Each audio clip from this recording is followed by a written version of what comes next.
Ladies and gentlemen, thank you for joining me this morning on JSlay Made in the USA, where we explore truth, expose deception, and inspire courage in our fellow man.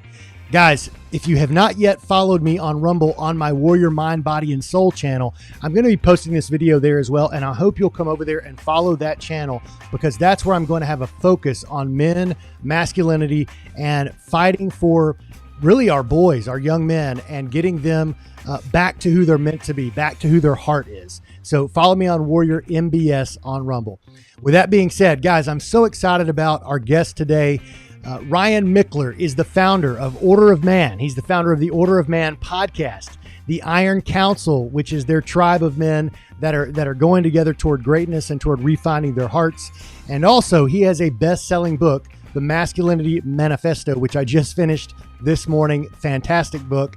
And Ryan, I'm very excited about this conversation. Let's get it on, brother. Right on, man. I've been looking forward to it. So glad to be joining you today. Yeah. I'm honored to have you. I've been following your podcast for a long time, and I can't wait to get into some of these topics, because men and masculinity in particular is under attack, as you well know, probably better than anyone. And some of that is from the government. So to kind of kick things off, the big news right now is the midterm elections. And I have sensed from you in your podcast, be it the guests that you bring on or some of the topics you cover, there's a little bit more of an emphasis on culture and politics now than maybe 5-6 years ago. So I guess my first question would be, what do you think about the election last night? And, is there any kind of news there you'd want to discuss? And then second, what do you think about the attacks on masculinity from our government itself right now?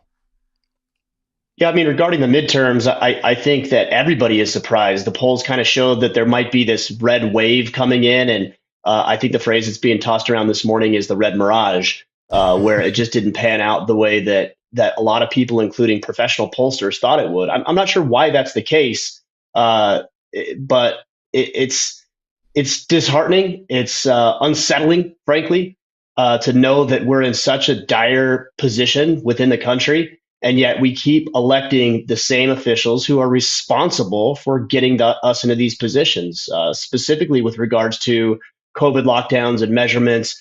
The economy is horrific with inflation and the stretching of our dollars. I just paid a tax bill yesterday that was a serious kick in the nuts.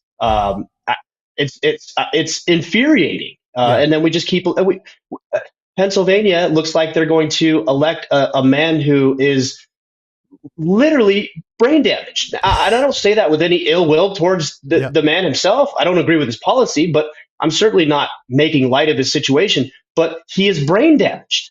Yeah, and we keep electing these officials. I don't understand. Here in Maine, the three major races, there was a House seat available, a Senate seat available, and then of course our governorship all went Democrat. It's hard in Maine. Mostly the coastal cities, the large coastal cities are very blue, and they control a lot of the election results relative to our rural areas, which I'm in, which tend to lean in favor red. So it's an unsettling time, to say the least. Yeah, no doubt about it. And some of it, it begs that question that people don't want to ask, especially in the mainstream, because you'll get, people will roll their eyes at you. And is it actually a free and fair election? Which that's a story for another time. But on your remarks there regarding, there's things that work, there's things that we know that work, and then there's things that we know that don't work. And I'm a sports guy. I was a baseball player until I was 30 years old, played professionally and all that. And I know one thing in sports: if you perform well, you succeed. You're put on the field because they want what works. And if somebody comes along with, as a ball player, say with a hitting theory, you may listen to it, but if it doesn't work, you're going to discard it pretty quickly because your career's at stake, right? But it seems like in American culture, we see the opposite thing happening. Bad ideas with negative results that we can see in real time, crime, for instance, those ideas are promoted and supported, while the good ideas are squashed and solid performance is hidden. And a great example would be like a Ben Carson. He would be a model of, he came from the ghetto, became a neurosurgeon based on just hard work, drive, will, incredibly smart guy, by the way, as well. But, they're taking his names off of the high schools in Detroit, where he's from. So I'm using him as an example of squashing great models of success. My question is, how do you think we have gotten to this point where in culture we're actually rewarding and promoting things that we know do not work? I really think it comes down to ignorance. That's really what it is. Oh, well, I guess it's not the only thing. I will say ignorance and indifference. There's so many people who are ignorant to these power hungry, greedy politicians who want nothing more than to keep themselves in power and keep their constituents enslaved and trapped and bonded to them. The other side of it is indifference. So many people are jaded, to put it mildly, with the election process, with the whole political circus and theatrics, that they've just thrown up their hands and said, I'm not dealing with it anymore. And I can understand that position. Right. I don't think it's the right position to take, clearly, but I can certainly understand why somebody might feel that way. So, yeah, I think when you couple ignorance, just uneducated, not knowing, and then just hoping somebody's going to solve your problems, with indifference, you start to see the results that we've seen. And it's not pretty for anybody. Yeah, no doubt about it. 10 years ago, your message, whether it be in your books or just, your overall theme of we need to get back to real masculinity, the positive aspects of masculinity that can drive us toward success as a society, get us to have stronger marriages, that the whole bit. Today, there is a multi-pronged attack on that. And you being a leader in that field, you're probably in the crosshairs. So one of the questions I wanted to ask you, have you felt, I know you may not care, but have you felt pushback and where from? What kind of pushback have you seen? Very, very little pushback. Maybe I'm just not to the level where I would receive that on a larger scale, but yeah, occasionally I'll have a wild Instagram comment or a direct message that might, say some negative things about me, but I don't really consider that pushback. There hasn't been much more than that. But if you look at bigger figures, guys like Jordan Peterson, Ben Shapiro, I think, has a book coming out on masculinity or men in general. Senator Josh Hawley, I believe, I could be wrong on that, so don't quote me, but someone does have a book again on masculinity coming out. These guys are going to take the brunt of that just because of their notoriety and their popularity. But I get very little pushback. Most of the people that listen to our podcast or read our books or tune into what we're doing do so because they wholeheartedly believe in it. Right. And they've implemented some of the practices and some of the lessons and theories and examples that our guests have shared. And it's turned out favorably. And what's interesting is if you look at my statistics, the demographics of the people that we have on social media or our email list or who read our books, usually you're going to find about 15 to 20% of our audience is female, which was very interesting. We're called Order of Man. I talk exclusively to men, and yet 15 to 20% of our audience across any platform is women. And these are women who want to find real men who honor, appreciate, and respect real men who are stepping up and leading effectively. These are also mothers, single mothers with boys who don't have a masculine presence in their sons' lives. And they're trying to figure out how to raise their boys. Yep. So, men and women alike really do appreciate our message if they're willing to dive into it and see what it's about, which is service. Frankly, if we strip everything else away, it's about teaching men to become better servants to their family members, to their friends, employees, communities, etc. Yeah. And who really in the right mind is going to have a problem with that? Usually what happens is they misinterpret the message and think it's misogynistic, or they see a picture of me, hunting with one of my children and they think I'm barbaric. But if you really dive into it and spend any amount of time looking at what we're talking about, it's all there to lead, to serve, to be good men. Right. Well, it's interesting you brought that up about women. I've run across a few polls lately and even mainstream articles talking about since the big push of the feminist movements and women focusing on career over, family life to some degree. And, and it's all written from a very liberal perspective, but they're scratching their heads wondering, and I'm going to pull up a little graphic here. Now, don't worry about the way it's defined where it says liberal men, liberal women. It's basically showing what's the overall happiness level. It says completely satisfied with life by sex and ideology. Conservative men, conservative women are showing a higher level of overall life happiness, whereas liberal men and liberal women are showing a less. And the reason I say let's not focus on whether it says liberal, conservative, what this poll is going off of is an academic poll that was talking about women who they were measuring them back in the 70s, and before all of the what would you say, just the feminist push toward women's equality at work and, more work hours, that whole thing. They were actually happier in the 70s than they are today. Do you think that could be a response or not a response, but you think that could be kind of a result of women starting to figure it out? Like they're starting to see, like, maybe this whole thing with us going out and trying to be totally independent and not being as focused on traditional gender roles, that's actually not making us happier. I mean, it could be. I don't know. I haven't poured over that research or that data or that chart in specific, but it certainly could be. And I know that there are plenty of women who are jaded with going out into the workforce and being fed this lie that they need to go out and act like men in order to be equal to or worth being in society. What's interesting though about that is when and we'll say liberal and conservative just for the sake of argument, the liberal side of the equation tends to say that women should go out into the workforce and they should compete and they should make themselves skilled in the market.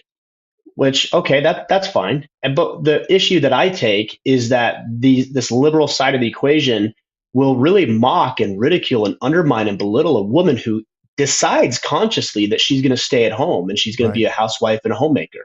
But you never see a conservative, not never, but generally speaking, on the conservative side of the aisle, I don't poke at any woman who decides to go out into the workforce. Like if that's what she wants to do, then by all means, go out and be the best and do what you have to do. But I think there is value and honor in staying at home and turning your house into a home and being there for your children. And I think that's a worthy ambition. That's a worthy 100%. calling. It's noble. It's not any less, certainly. I think the other reason, though, you might see that equation the way it is, liberal versus conservative, is the general concept of victimhood mentality. I think the liberal side of the aisle tends to paint themselves as victims, and the politicians who lead that side of the aisle perpetuate that lie that they're the victim of some circumstance. And that would make me miserable if I'm a victim of something, versus the conservative side of the aisle that says, generally, you're not a victim. Sure, you have a different set of cards than somebody else, but we've created a pretty powerful and amazing opportunity for you to get ahead in life, whatever that looks like to you, despite your circumstances and your situation. So it's one of hope and optimism versus doom and gloom on the victim side. So of course, that's going to make people angry, upset, unhappy. 100%. I was brought up with a dad that believed in hard work, and my father was around, which was a big point in my favor to begin with. I think it's one of the biggest problems facing society is absent fathers. But my dad always taught me, Jeremy, be a victor, not a victim. Don't just decide you're going to be a victim of circumstance. Find ways that you can turn your stumbling blocks into a stepping stone and step up, man, rise to the occasion. And I think you nailed it. Like when we are told we're victims, go find somebody that can rescue you. Oh, maybe that's the government, or maybe that's, something that's out there outside of yourself. Your message has been very much like, no, you've got the tools within you. And part of that is your masculinity. Part of that is the strength that comes from within a man. That should be driving you to overcome those obstacles, which is kind of what a man is made to do. Don't you agree? Yeah, absolutely. I talk a lot about masculinity being amoral. There's one side of the camp that typically says masculinity is inherently toxic, it's destructive, it's dangerous, et cetera, et cetera. The other side of the aisle tends to say, well, masculinity is good. They're actually both sides of the aisle are wrong. Masculinity is neither good nor bad. It's amoral. It just is.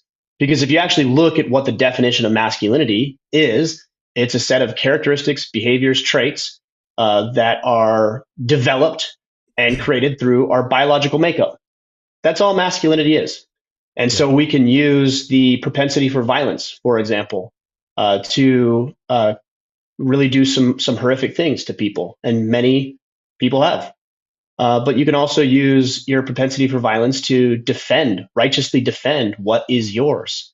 So it's not a matter of if it's bad or good. It's a matter of how you wield the tools that are available to you, how you hone them, refine them, practice them, and serve other people that really define you, not as masculine, but as a man, right? We know people that we see, whether we vocalize it or not, we say, that guy's manly. Mm-hmm. Why do we say that? We say that because he's maybe got some business acumen. We say that because he's empathetic and kind to other people when he doesn't have to be. We say that because he serves his community. Like everybody has this vision of what a man is. They don't say, oh, that guy's masculine or that guy's a male. They say, oh man, that's manly. That guy's manly, How right? does That's refined masculinity.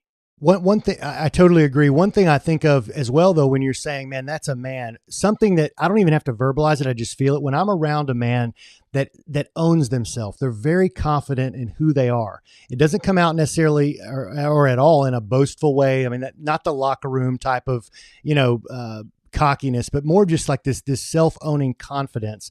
How does that play into what you're talking about with a man? Well, confidence is earned. So one thing you're referring to is ego or arrogance or excessive pride. Right. Those things aren't earned. They're typically manufactured. So a guy will walk with his head up and his chest puffed out and, talk about himself a lot and try to get the accolades and notoriety from other people. And that's all manufactured. He's making that up. And a lot of people can see right through that. But then you have the X factor. I think that's what you're referring to. You see a Yes. guy who comes to the table and he's got it. Like, I don't know what it is, but he's got it. And it's hard to quantify. It's confidence. Yeah. It's been earned. He's had battles and he's banged up and he's scarred up and he's emerged victorious. He's overcome his challenges. He's overcome his addictions. He's built relationships. He's built empires. He's got money in his bank account. He serves other people. He's so convicted about who he is and how he's showing up.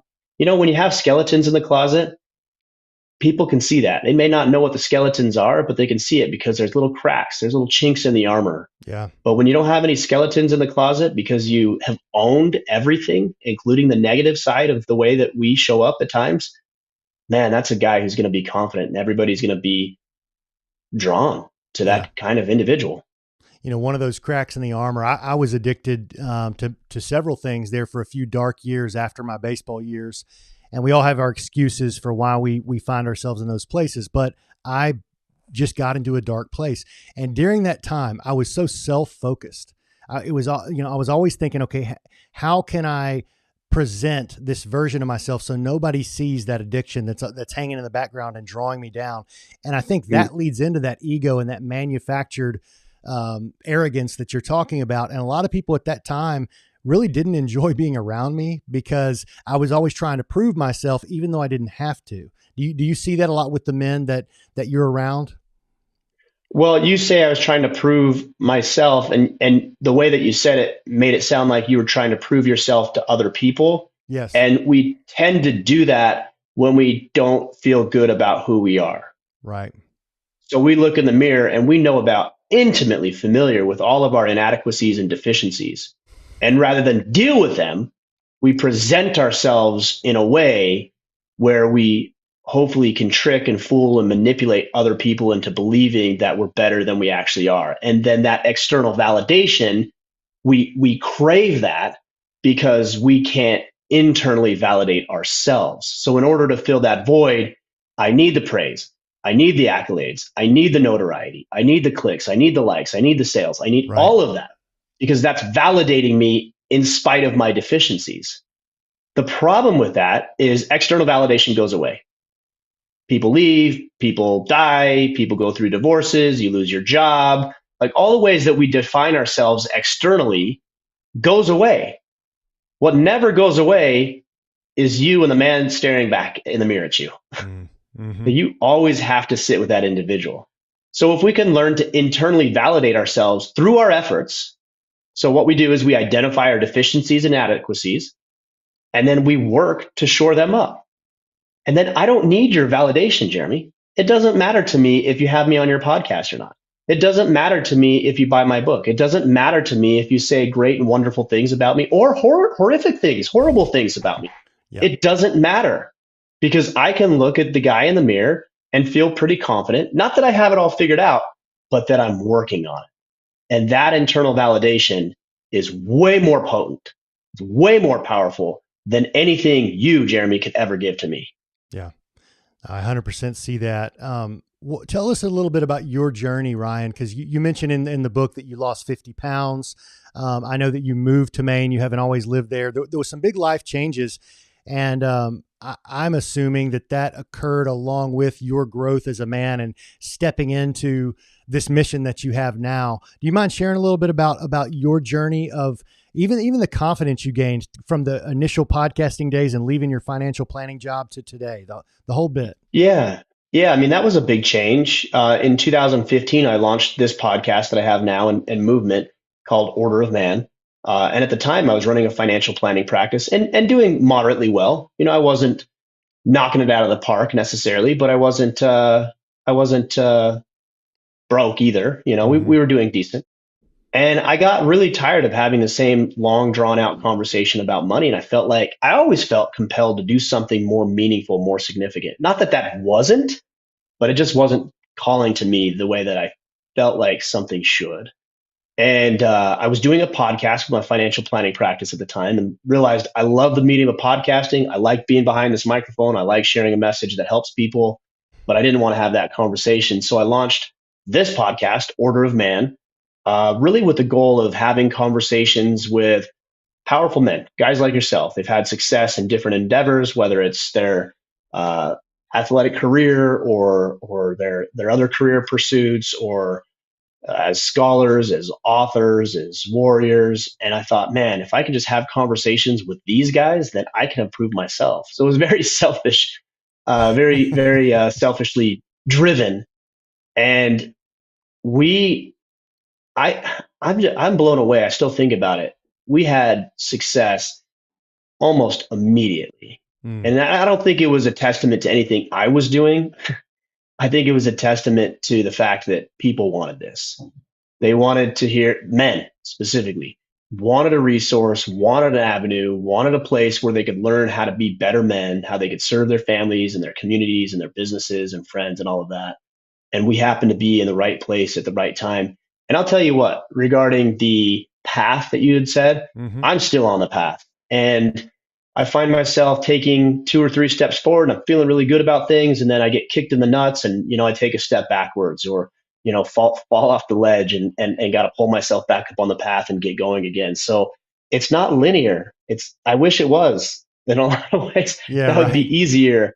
You say you lose 50 pounds. I'm like, well, yeah, sure. I lost 50 pounds and then I put, 30 back on and now I'm down another 20. It's like, it's this accordion effect. I hate that I do this. We all do it. It's like you look yourself in the mirror and you're like, man, I really need to work on my body, or my business is struggling or my bank account's struggling. So I really need to focus on that. And so we start implementing the right things. And then lo and behold, life improves, right? Your body gets better. You get more energy. You start paying off some debt. You're feeling pretty confident with your financial situation. And then we set cruise control. Like, I'm good. Right. I'm good now. Yeah. And all of a sudden, life and temptations and the enemy and stuff just happen. Random circumstantial events just happen.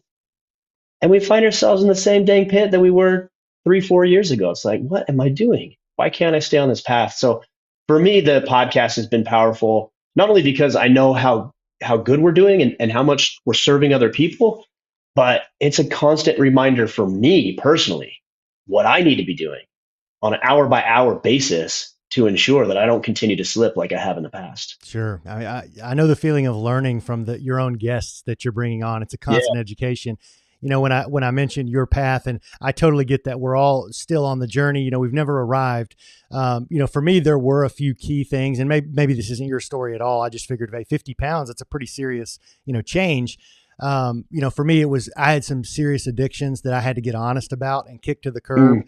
And that was a process. It took a brotherhood of men and some trusted people. It took me getting honest with my wife and getting through that time. Everything else began to change with it. My body changed with that. It was like, I don't know. It was the opening up point to a lot of things happening that changed. So anyway, I just thought there might've been like one thing back there. You're like, I really had to get past this in order to get to where I am today.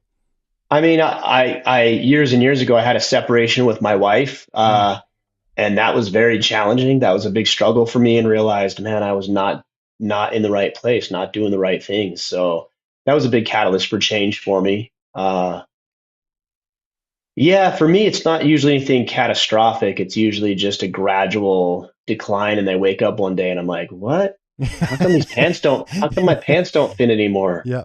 That's true of so many men. Well, you mentioned, you said, when you started the podcast, it was very selfish. It just seemed like something you really wanted to do, yet it's speaking to people, it's serving people. I'm guessing you had a sense that there was a need in society though, as well, for these kinds of bold conversations. There was to a degree. I would talk about things in my life without my dad being around and him not being in the picture. I talked about the separation I had with my wife. And the more I talked about these hardships that I went through, I would have guys that are like, oh, yeah, I went through that. And I went through a divorce, or, my dad was out of the picture, or my dad beat me when I was a kid. And so they would share these things. I'm like, oh, my goodness. We have all of these struggles and challenges in life as men. I think women inherently do it fairly well, generally, but guys don't talk to each other. Mm-hmm. We just don't. We talk to each other about sports and the game and all kinds of stuff, but we don't talk about these real deep and meaningful type things. And so when I realized how many people were struggling with very similar issues that I was like, this is interesting. Everybody has these problems and nobody's talking about them. So what if I started talking about it? And you can see the result of that. Yeah, no doubt about it. I want to beat up on the APA for a minute. Now, this may seem like it's coming out of left field, but you take a minute in your book to talk about the American Psychological Association. I'm intimately familiar with this, and you wouldn't know this, but after my period of addiction and all that, and coming through it, and my life getting so much better, I was like, gosh, I need to be a counselor. So I was considering leaving my sales career and becoming a full-time counselor. So I went to this university. And it was a Christian university, Grand Canyon University. Within 4 classes, I dropped out. I made A's in every class, but we hit the ethics class. It was so woke and so based on, basically it just read like a Democratic Party handbook. I couldn't believe what they were teaching me at this Christian university. And I began to look into, okay, why would they be teaching me this stuff? And I found the answer. It was in order to keep their accreditation, which is what they value. That's how they promote themselves. The counseling school and most universities, we got to keep our accreditation. Well, all of that comes from the APA at the end of the day. And I want to read you 2 things. So back in 1963, read into the congressional record, there were 45 goals of communism in America as read into that record. Are you familiar with this? No, I'm not. Okay. Well, here they are. I'm going to read 2 of them. So number 39 was dominate the psychiatric professions and use mental health laws as a means of gaining coercive control over those who oppose communist goals. The next one was discredit the family as an institution, encourage promiscuity and easy divorce. So those 2 things have definitely happened. And as I researched the APA and I looked up how many members of each sex are in it, and I found a New York Times article that said almost 90% of the APA is now female, 10% are male. And yet they are doesn't surprise me. Yeah. I mean, it's just incredible. So I just kind of wanted to hear your thoughts real quick. I don't even have a great question there. I'm just amazed that you brought it up in your book. I had done some research on that and I was like, we've got to talk about this. Well, this is a multifaceted attack, and a lot of it's coming from government. That's an entity that is promoting this attack or dismissal of masculinity. You have education, which is also associated with the government, who are doing this, and then you have the medical community, and specifically the American Psychological Association. They did a study, and I can't remember the year right offhand. I quote it in my book. And it was not that long ago. It's probably within the last 4 years or so, where they deemed masculinity. I'm paraphrasing here, but this is pretty close. Masculinity as inherently destructive, dangerous to our young men. And specifically, they pulled out 4 characteristics that we would generally consider masculine behaviors: dominance, competitiveness, stoicism, and aggression. Which are 4 chapters in your book, by the way. Right, because I wanted to address that and let people know that those aren't inherently negative. Competition, you're telling me that healthy competition is inherently negative, or stoicism, which is basically understanding the comprehension of your emotions, is negative? Like, help me understand how you come to that conclusion. But this is the body, this is the governing agency that's making recommendations for the way that we treat our young men. And it's not surprising to me that this is the way it is, especially in the medical community, when you have millions of young men in partnership with the government through the school system. The school system comes in and says, hey, well, your young man is not focusing in class very well. And he's got ADHD, or he's got this disorder, or he's got this problem. And the pharmaceutical company says, great, let's pump him full of medication. And the American Psychological Association is saying, well, we need to treat him more like a woman. And if we can do that and subdue this masculine side of him, then society will be better. But it's all driven through selfish pursuits, power and money, period. Yeah. That's it. Government, power. Academia, power. Pharmaceutical, medical industry, money, and the power that comes with it. It's all driven by that. And so you have to be very aware of where our information is coming from and what their motive is. And same thing with the family. The attack on the family, why? Because strong families with men at the helm, represent a threat to the powers that would otherwise be. And that's the bottom line. Do you feel, Ryan, that power that they're after is, because I went back in history there to 1963 and the communist goals for America. Do you feel like it's, and this is a label, do you feel like it's a communist driven desire for power? I mean, is communism still kind of the enemy on this? Like what's the enemy we can define, and so that we can kind of like know when you're walking up to the plate, you want to know what pitches they have. It's easier if you can define it. So how would you define what is the source of this greed and power that we are fighting against? Well, sure, communism, absolutely. But I'd go even far back, bigger than that. It's satanic. I mean, that's the reality of it. It's the devil. Yeah, I'm glad you said that. You're right. And I know people are going to hear that and they're going to think what they're going to think and everything else. But this is the enemy working in so many different ways to ensure that we are enslaved to people, that we are sinning, that we are not in control of ourselves, that we are not acting righteously, that we are subjugated and enslaved, that we're fighting amongst ourselves. This is the enemy's work. It's supernatural. And we need to be aware. So is it communism? Yeah, for sure. And anything else that attacks the family, that attacks the individual, that tries to strip control, I would say individual sovereignty, personal responsibility and accountability, anything that dismisses that is a problem. And we need to be aware of it. Yeah, that's a great answer. One video clip I want to play real quick to get your thoughts on, because this ties together the great battle of good and evil that's been going on from time immemorial, to politics, cultural Marxism, to the attack on men and boys in general. This one clip that was from last week, right before the midterms, kind of ties it all together. It's day 222 of being a girl. I'm in Washington, D.C., and I'm going to the White House to speak to the President of the United States. Y'all are obviously wondering what I'm going to wear to meet the President. Here you go. It's the trans flag colors. Cute, right? Do you think I just knock on the front door? Let's go. Mr. President, this is my 221st day of publicly transitioning. God love you.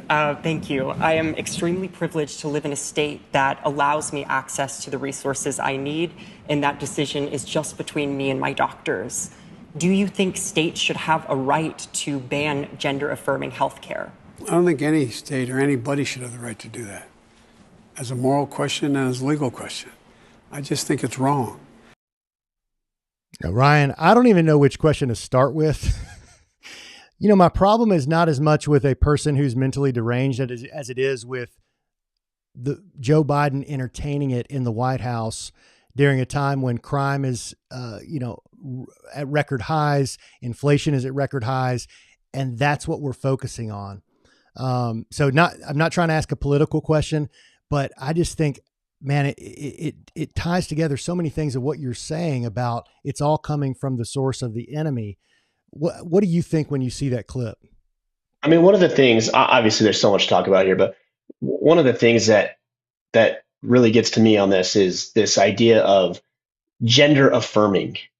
Okay, what they're saying is that we need to affirm this behavior or this thought process. The problem is it's dangerous. It's dangerous to those individuals who are involved in it. It's because we know suicide rates, depression rate. We know those rates. It's dangerous. You're physically mutilating your body, and now you're encouraging other people, young minors, to even do that. And then you're telling them, oh, we're just affirming who you are. No, you're actually doing the exact opposite. You're doing the exact opposite. Yeah. And that's where I take issue. Look, if you're a man and you want to think that you're a woman or you want to dress like a woman, I mean, I think, okay, well, that's strange, but okay, put a dress on, sure, whatever. Right. Or vice versa. But now you're talking about sharing that message and normalizing that message to our young men and women.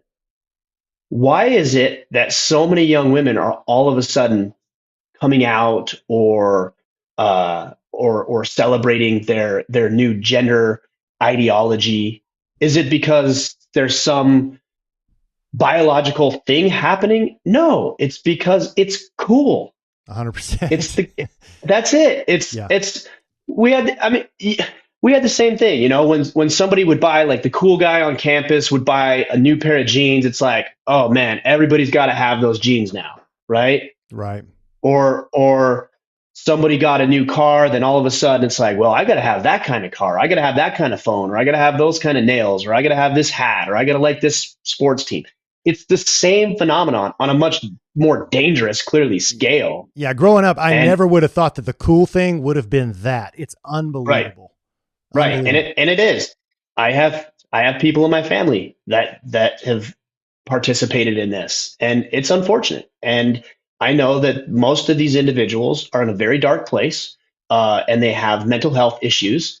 And if they don't have that, they clearly are going to be depressed, going to be anxious, going to be regretful if they go through any sort of physical surgery, and they are even going to be, unfortunately, very suicidal.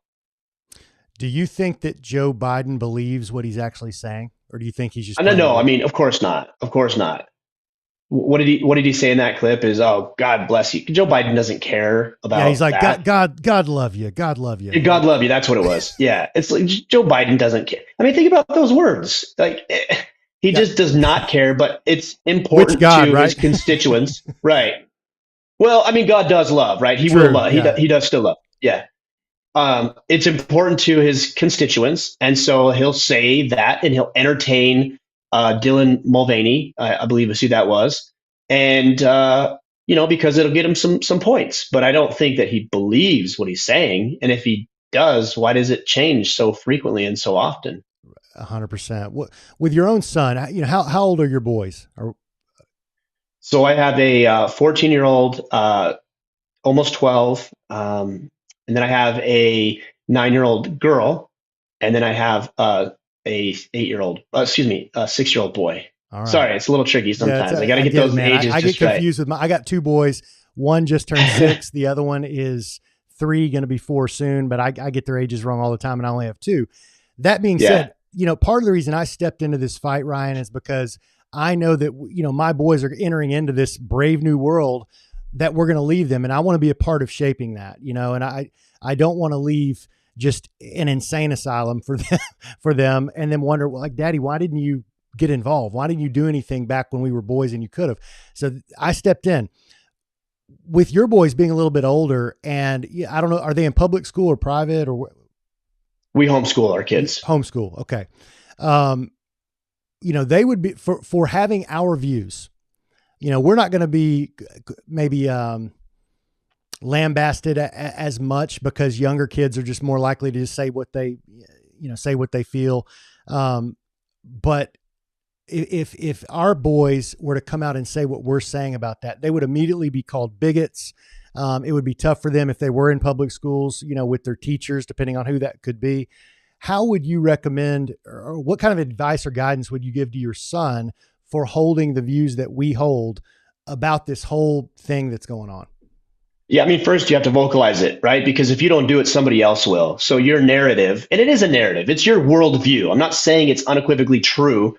Even my thoughts and the things that I'm sharing with you are not universally true necessarily. They're my opinions. I realize that. I know the difference between my opinion or perception and truth. A lot of people don't. They say it's my truth. No, it's your perception or your opinion. And that's okay. We can have truth with a capital T, or we can have opinion. And these are my opinions. It's my narrative. So God saw fit that I raise my kids. He put me in charge. He gave me authority, expressed authority to father my children, which means that my narrative, the things that I'm saying, need to be louder than the things that he's hearing or she is hearing in public school, maybe even in church, amongst their friends. My voice has to be the loudest. That's number one. Number two, we cannot address these things with our children on a surface level. We can't say, oh, that's bad, period. Because it's just not an argument. Mm-hmm. And it's not something that a child can stand. Grown adults can't stand on it. Because if I were to say something like, we need to work on helping people who are transgender be comfortable with who they actually are, which is biologically male or biologically women, I will get roasted for that. I probably will for just saying it on this conversation. Okay. And most people, most grown adults will cave and they'll waffle under that pressure, let alone children.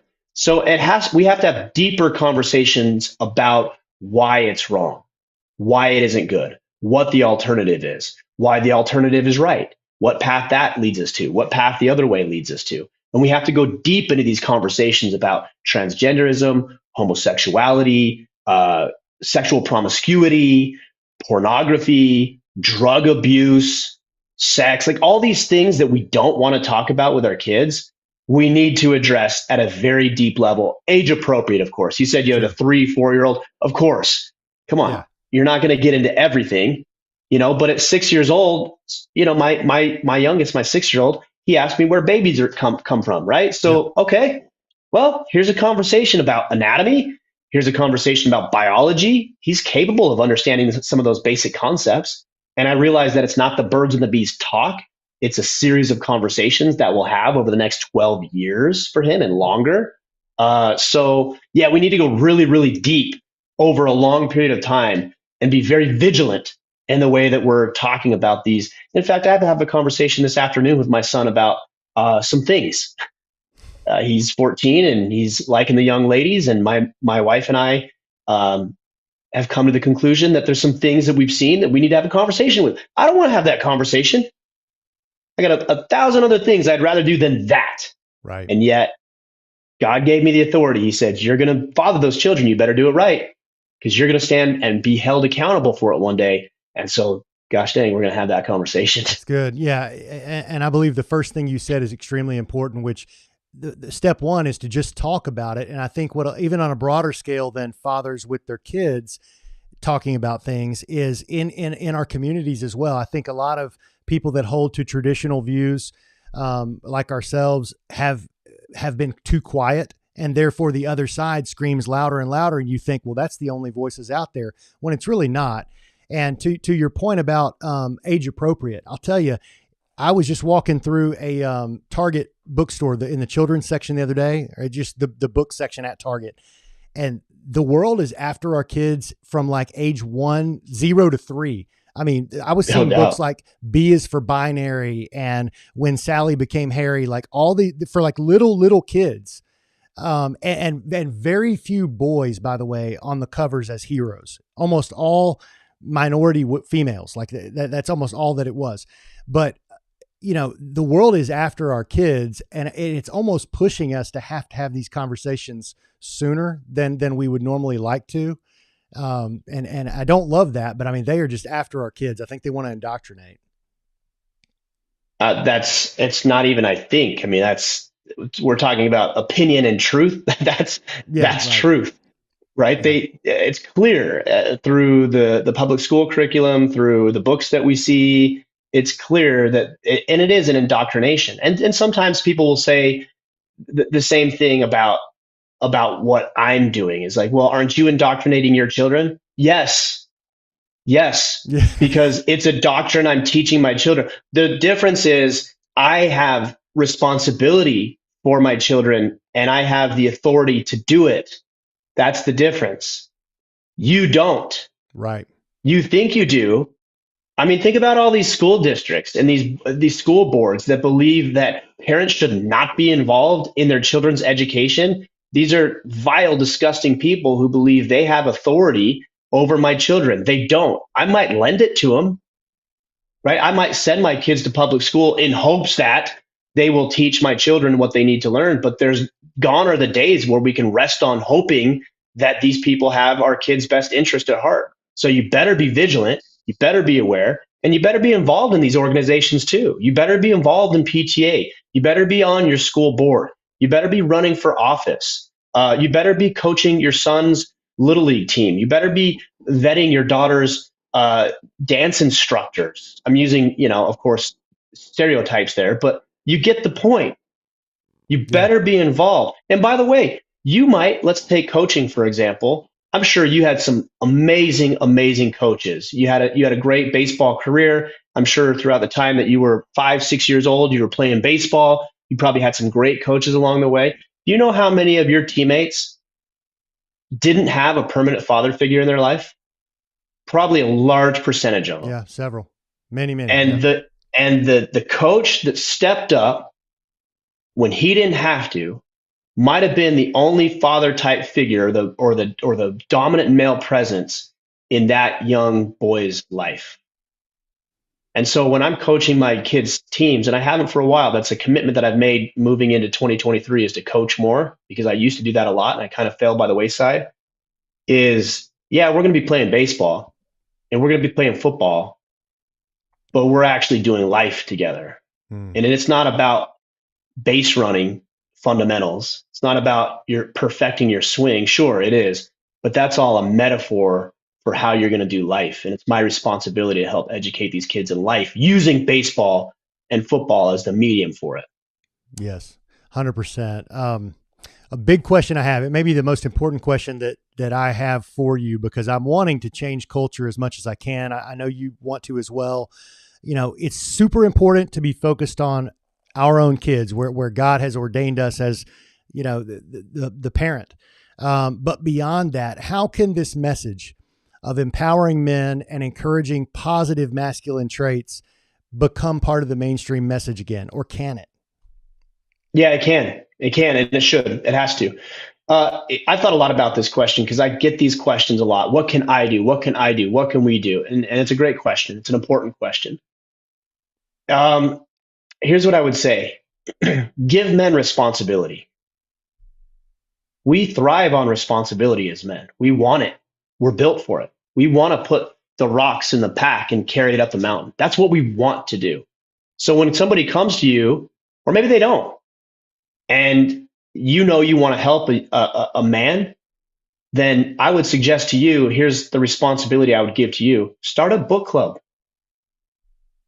Like, go buy Masculinity Manifesto or Sovereignty, which is a book I wrote several years ago. Just buy the book. Buy 10 books if you have the means to do it, and get 10 of your buddies and do a book club. If in your church congregation there's no men's organizations or it's weak, then get involved. And here's my challenge to you. The responsibility is to put something together every single week where you go out and you do something physical together as a congregation of men. Or the responsibility, if you're coaching a team like I suggest, then your responsibility now is to enlist another man to be your assistant coach. So you get on the phone with every one of those parents and you get 1 or 2 assistant coaches that are men, and you say, I need you to be involved. I need help here. These young men on our team need help. And they're going to say, I don't know anything about baseball. I don't have the time. I don't this, I don't that. And your responsibility is to say, none of that matters. What matters is that you're present and you're here and you help me and you learn along the way, and we can help raise these young men. We as men need to start calling other men into the fight. Like, it's not enough to say, here's a book to read. Here's a podcast to listen to. Here's a cool clip I found on online that I think you should listen to. That's not going to cut it. We need to enlist men in the actual fight. So what can you do to get other men involved? That's what you do. And if 100 people listen to this and they get 100 men involved, and they get 100, and they get 100, and they get 100, imagine how quickly all these men are engaged in their communities, engaged in their school districts, engaged in promulgating powerful information, putting content out into the world that's going to serve other people, writing books, starting podcasts. It's going to be millions and millions of people almost instantaneously get to work. I love it. Yeah, because when I asked you about how do we make this mainstream again, you're not telling me here's how you change the APA or here's how you change CNN or the Biden administration. You're saying bloom where you're planted, go after the men that you already know and bring them into community and start working on this together. It's a very grassroots approach to push back on all that. And I mean, that you're right. I mean, I think that's the way that masculinity becomes cool again, is through very practical success, the practical successes that people can see. One thing that you talk about in the book is the lone wolf mentality and that kind of James Bond sort of approach that we were indoctrinated with, I guess, through the 60s, 70s, 80s. We've kind of gotten away from it now, where it's now more of a feminized indoctrination. But what do you see as I guess I already know the answer to this. The major downside of the lone wolf mentality is you're not getting in community. You're doing it alone. You're going to be weaker that way. You're not going to have, iron can't sharpen iron. So here's a deeper question. A lot of guys, and this includes myself, by the way, stick to that facade of a lone wolf mentality because they're hiding something. And we talked about addictions that plague men, alcohol, porn. It could be any number of things. And for that reason, they kind of stay away from community.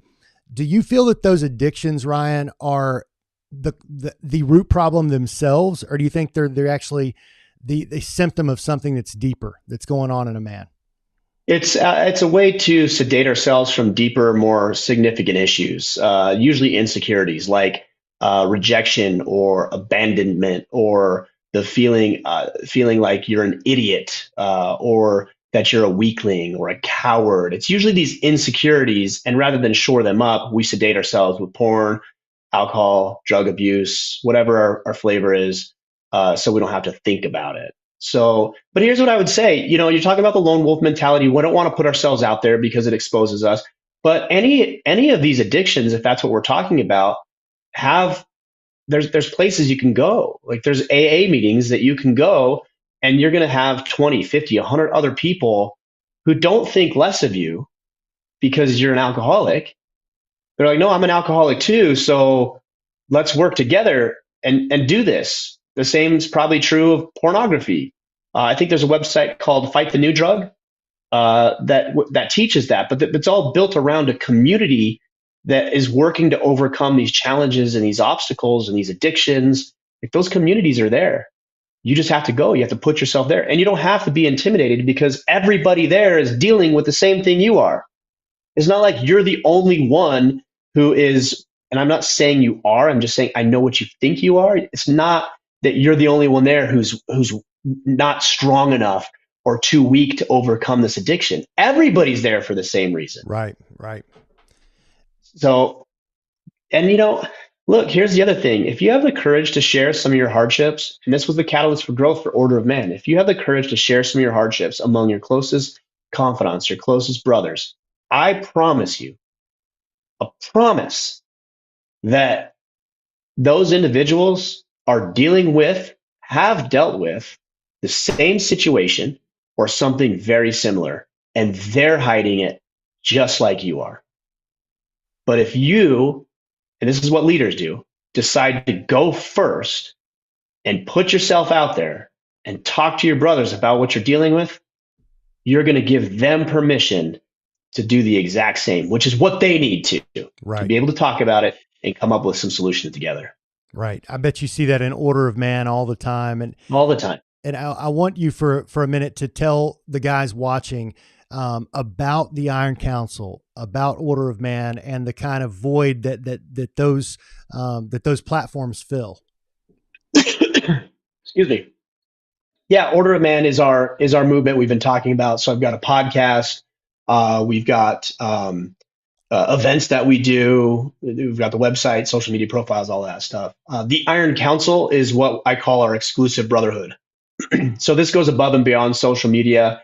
These are guys who are more committed to improving themselves. They're more committed to doing the work required to improve their lives. They're also committed to the other brothers in the Iron Council by holding them accountable to the actions that these other individuals identify. So, hey, you said you were going to do X, Y, and Z. You did X and Y, but you didn't do Z.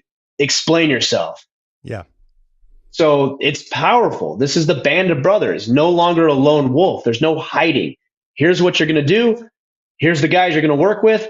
Here's how they're going to hold you accountable. And here's what you're going to do for them. And then we all get to work and start improving our lives. It's very, very powerful. That's the Iron Council. Very cool. Is it a long-term commitment, 6 months? What does it look like? No, you can come in. We open it up 4 times a year. We're going to open it up in December. If you go to orderofman.com/Iron Council, you can check it out, watch a video and see what it's all about. We're opening up in December. And yeah, you can come in for a month we have guys in there who've been there for 5 years.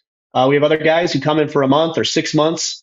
Yeah, you're pulling it up now. Click on the top right there where it says the Iron Council. Yeah, there you go. We have guys that come in for a month and they feel like, they get what they want or what they need and they leave. Sometimes they come back because they realize I need this more than I thought I did. So right. Yeah, it's whatever you're looking for. That's what it is. Very cool. Well, Ryan, man, I've really appreciated you coming on today. Thank you so much for having this conversation. We do need to make masculinity cool again. And I love your approach. It's very personal. It's bloom where you're planted, work on your kids, your family, and the people in your community. Any final thoughts? No, man, I just appreciate the opportunity. Like I said, men thrive on responsibility. So take responsibility. Like, don't just listen to this podcast and say, oh, that's pretty cool. Actually do something with it and then give another man responsibility. You start doing that, we'll be unstoppable. I love it. Ryan, thanks so much for coming on, brother. Appreciate it, man. Thanks for the opportunity. Yes, sir. The timing of this Warrior program for me couldn't have been more spot on. And I love the name that Jeremy calls it, the Warrior Mind, Body, and Soul, because it really encompasses all of those things. From the mind standpoint, one of the things I love is that I'm surrounded by like-minded men who love the Lord, men who want to be good leaders, not only in their home, but also in the community for which they live, and who are willing to step up to the plate and say, hey, I want to take a place and be a voice and be that man in my community and for my family. I love the body part because getting in shape is so important. I felt sluggish for a while. And so since I've been in this program, it's like my mind's gotten more clear. My body is changing. I'm losing weight. I feel good. I feel better about myself, and I've got more energy. And so I love the aspect of this. And the workout program is something that is absolutely doable, which is one of the things I struggled with other programs, because going to the gym, just the timing of it. But this has been phenomenal, the way Jeremy lays out these programs. And then the soul part of it. It has really challenged me and pushed me in my relationship with God. And there's been an awakening of things that I've really kind of been asleep to, that I don't need to be asleep to as a godly man. There's things I need to grow in. And so this has really challenged me and pushed me and been a program that has really set me on a track that at this season in my life I've never been on, but I'm grateful to be on it, and I feel empowered. And like I said, I've got like-minded men there's some competition, so it's fun, and they're pushing me and I'm pushing them, and it couldn't be better. So if you are giving this any thought, don't give it any more thought. Embrace it, do it. You won't regret it.